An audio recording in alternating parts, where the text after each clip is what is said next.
In this project, we will build a handy infrared repeater circuit. Essentially, you will be able to record up to 3 infrared signals. Here is how the circuit will work. Simply point a remote at the circuit and press the appropriate button on the remote for the signal you want to record. Then press a button on the circuit to associate with and store that signal.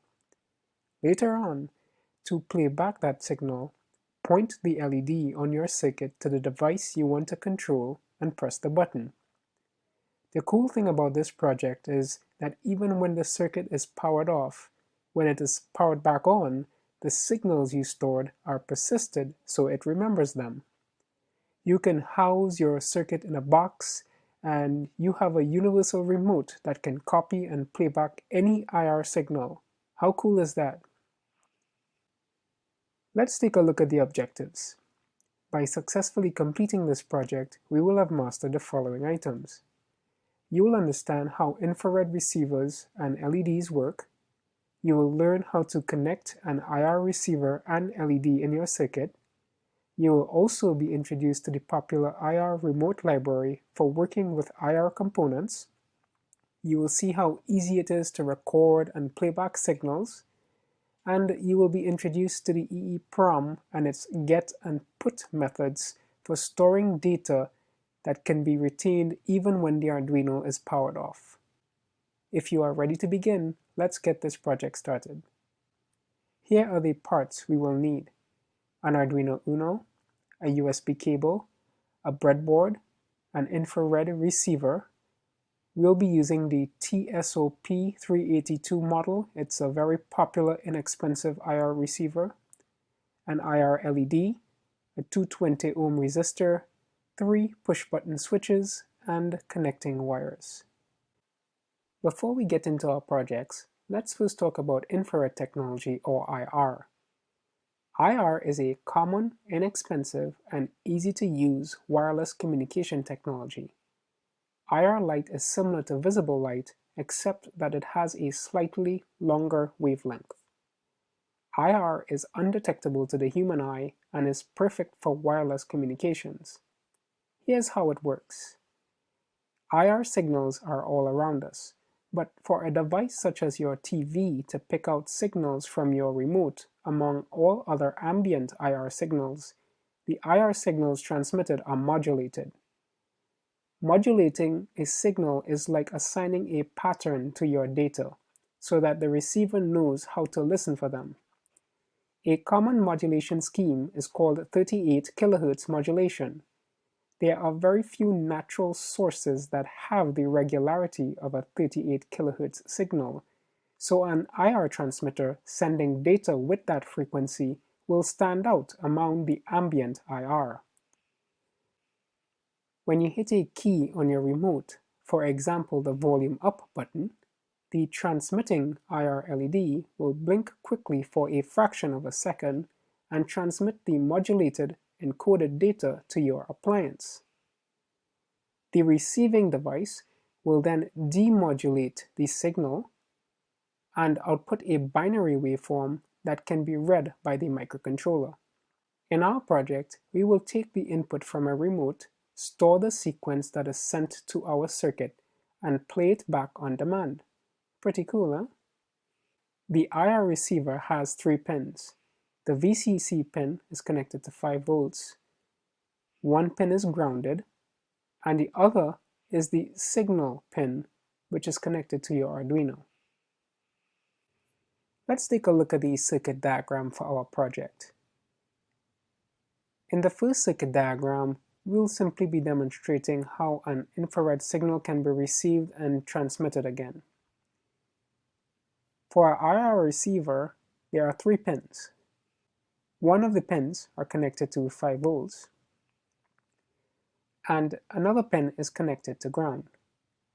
The signal pin will be connected to pin 11 on the Arduino. For our IR LED, the cathode or shorter pin is grounded, and the anode or longer pin will be connected via a 220 ohm resistor to pin 3 on the Arduino. Next, we have a push-button switch one end of the switch is grounded, and the other end of the switch goes to pin 12 on your Arduino.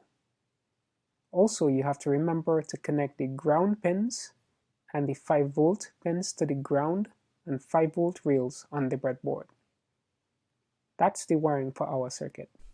Okay, let's go ahead and wire up our first circuit. So first we have the IR receiver. This is what it looks like. It has 3 pins. So I'll go ahead and put that in.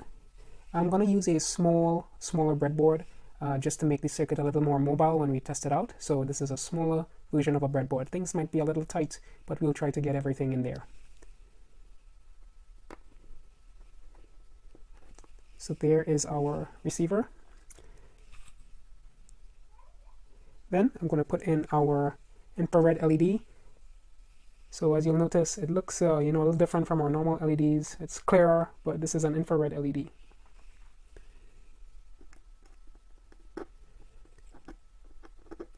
Okay. Next, I will put in the push button switch. So I will put this in on the extreme left of the circuit.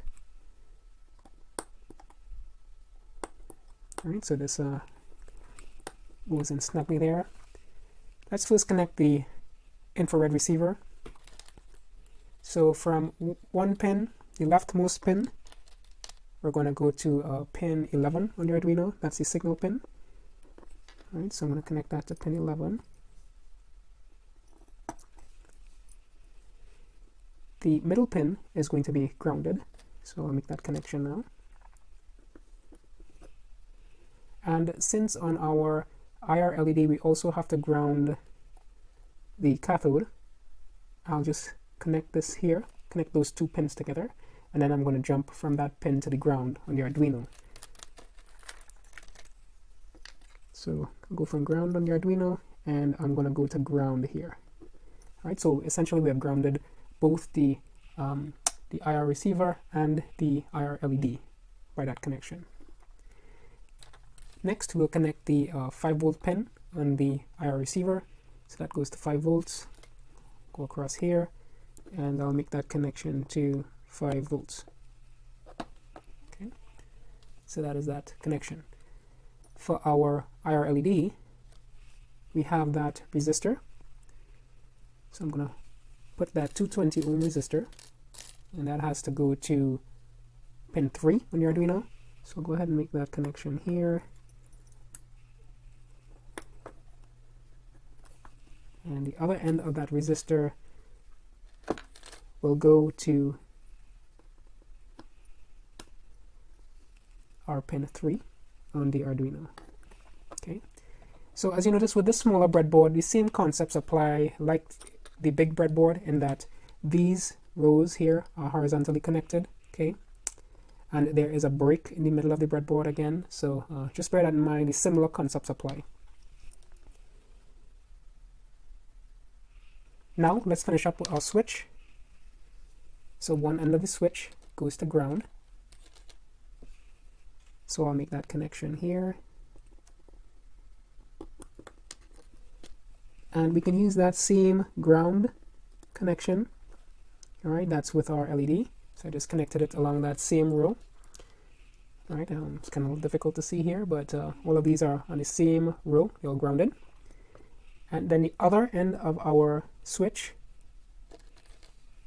goes to pin 12 on your Arduino. So I'll make that connection.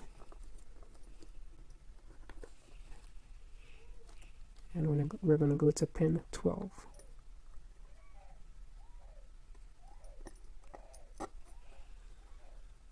All right, so that completes the wiring for our first circuit. Before we go ahead and upload the code to run our project for the IR record and send circuit, one thing you'll need to know is that you have to install the Arduino IR remote library. This is a link to it. I will post it in the resources for the project. So when you come out here, of course, you would download the library, extract the zip file, and you would put it in the libraries subfolder of your sketchbook location, just as we have seen before in how you install third-party libraries. One issue you may run into, and there's an ongoing bug in the Arduino forums is that you may get a conflict with an existing bundled Arduino library, which is the robot IR remote library. So to handle this, if you look at where your Arduino is installed, Java subfolder, you can go ahead and click on that. You'll see libraries. In there, you may see that robot IR remote library, and this is where all of the libraries that come bundled with your Arduino installation, this is where they are housed, as opposed to your sketchbook location where you can put in custom third-party libraries.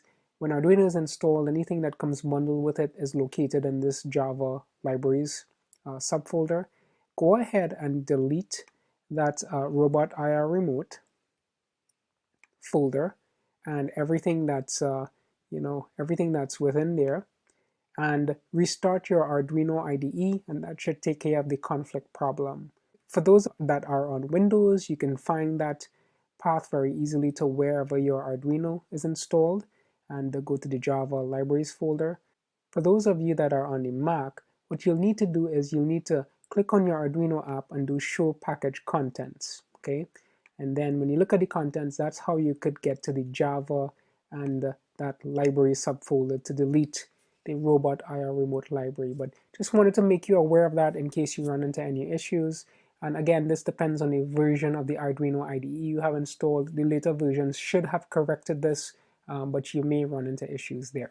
Okay, let's go ahead and upload the code for our IR receive sample project. So the name of that particular the particular program we're going to use is IR receive. So go ahead and upload that. And while that's uploading, I'll just open up the serial monitor here.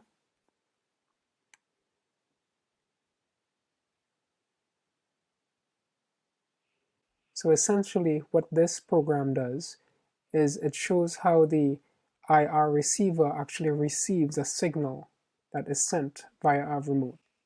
So here is a remote for a Sony TV that I have. So I'm going to go ahead and if you look at the serial monitor, when we send an IR signal to our receiver, it's going to receive it and display what that signal is. So I'll go ahead. I'm going to press the power button. And you'll notice A90 is that decoded signal. So our IR receiver was able to receive that signal and correctly process it. I'll just try some of the other buttons here. So I'll press, for instance, the 1 button.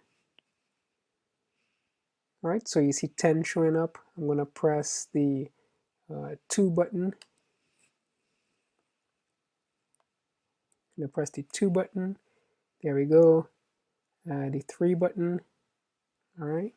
The 5 button, and so on. So you'll see, even when I go to volume up, all right, you see that it's being correctly received by our circuit. So that's that sample program.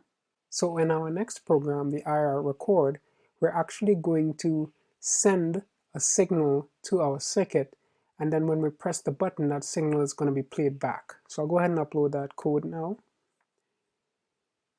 And I'll open up a serial monitor. All right, so our program was uploaded.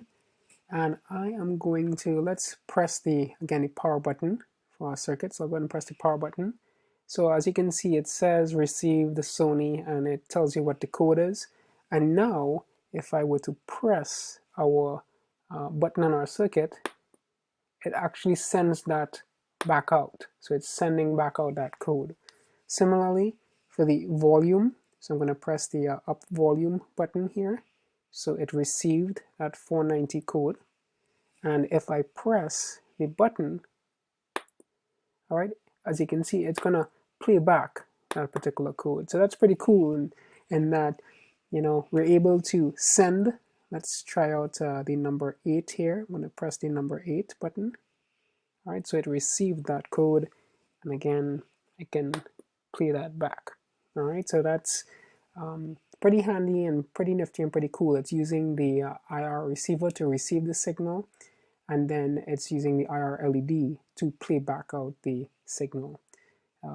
In the next project, we're going to make a modification to store 3 signals but actually persist it, so that when the circuit, right now if we remove power from the circuit, it's going to forget what that signal is, but we're going to make modifications to store 3 signals and persist those. So that will be in the next project.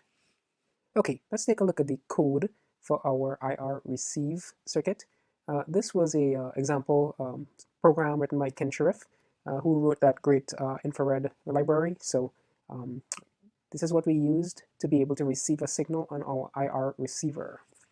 So initially we include the IR remote library, and our receiver pin was pin 11. We create the IR receive object, and we pass in that pin as the argument to our constructor. Next, we have a results global variable, which is of the type the code results. And again, these two are coming from our IR remote library. In our setup function, we begin the serial communications, and we do an enable IR in to start the receiver, and we call that method on the IR receive object. In our loop function, which is very short, basically we do an IR receive.decode, and we pass in a reference to that results object. And basically what we're doing here is, once we have received a signal, we simply get that in, we decode it, and we display the results out. After we receive the signal, we do a IR receive resume, and we just wait to receive the next value, and then we continue looping on. So that's our program, very short, but it demonstrates how we are able to receive any infrared signal sent to our circuit and decode the signal that was received. Okay, let's take a look at the code for our circuit that was able to receive and play back one infrared signal with a button. So at the beginning, we include our IR remote library, and we set up a couple of global variables. So we have the receiver pin as pin 11, our button was connected to pin 12 on the Arduino, and we have the status pin, which is the pin 13, that's the built-in LED on the board.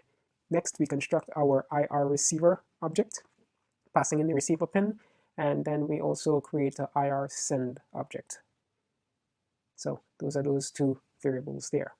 We also have a decode results global variable called results, and we will use that to store our results. Next, in our setup function, we begin serial communications, and we start up our receiver by calling the enable IR in method on the IR receive object. Next, we enable the input pull-up resistor on our button pin. So we do a pin mode button pin input pull-up, and we set the status pin as an output. Moving on, there are some other global variables that are initialized. A lot of this was taken from the IR send sample program that comes bundled with the IR remote library. So here we have some variables where we use to store the code value and the raw codes. So we set some of those values up, and there's a global toggle variable that we use to maintain our RC5 or 6 toggle state. So here is the store code function. It basically takes in that the code results variable or reference to that variable. And in here, in this function, we are essentially storing the code. So when the code comes in, we're first determining what it is, and a lot of this code is from from the sample program with my Ken Sheriff. So we're able to receive, determine what code was sent in based on the device, and we store the code in our results object. Then, when we want to send the code back out, we have a send code object, and we pass in a repeat parameter if the code needs to be repeated, and as the function says, it just sends the code back out. So a lot of logic in there around receiving the signal and sending it back out. In our loop function, a few things we're doing here. Basically, we're determining if the button was pressed, and if that was the case, we send the last code that was sent in. So we call the send code function. And if a new signal had come in, this is where we store that code for later playback when we press our button. So that's it. That's our IR record program.